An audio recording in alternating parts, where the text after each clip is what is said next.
नमस्कार मंडळी, कसे आहात तुम्ही? स्टार प्रवाहावरील लक्ष्मीच्या पावलांनी ही मालिका सध्या चर्चेत आहे. नयनाची खोटी प्रेग्नन्सी उघड झाली आहे, पण नयनाने कलाचं नाव घेऊन हे कारस्थान तिचं असल्याचा दावा केलाय. त्यामुळे कला स्वतःला निर्दोष साध्य करण्यासाठी प्रयत्न करत आहे. मालिकेतील हा ट्विट चर्चेत असताना नवीन प्रोमो नुकताच शेअर करण्यात आला. नयनाबरोबर सामील असलेला डॉक्टर सौरभच्या शोधात कला असल्याचं मालिकेच्या मागील भागात दाखवण्यात आलं होतं.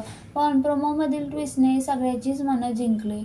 प्रोमोमध्ये पाहायला मिळाले की कला सौरभ चांदेकरला घरी घेऊन येते, सगळ्या सदस्यांसमोर उभं करते. सौरभ हे सगळं कारस्थान नयनाचंच असल्याचं कबूल करतो आणि यात कलाचा काहीच हात नव्हता हेही सांगतो. हे ऐकून सगळ्यांना धक्का बसतो. तर कला आदित्यला तू माझ्यावरील विश्वास दाखवला नाही तरीही मी निर्दोष असल्याचं सिद्ध केलं असं म्हणते. हे ऐकून आदित्य खुश होतो. मालिकेचा प्रोमो पाहून प्रेक्षकही खुश झाले आहे.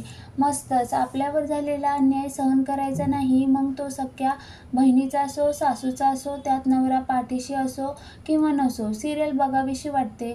नाहीतर अन्याय सहन करणारा सहन करतोय आणि अन्याय करणारा जास्तच करतोय, अशी कमेंट एकाने केली आहे.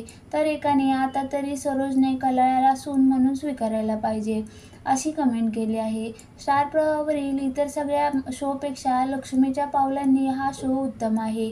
यातील नायिका सहन करण्यापेक्षा सडेतोड उत्तर देते, अशा अनेक कमेंट्स प्रेक्षकांनी केल्या.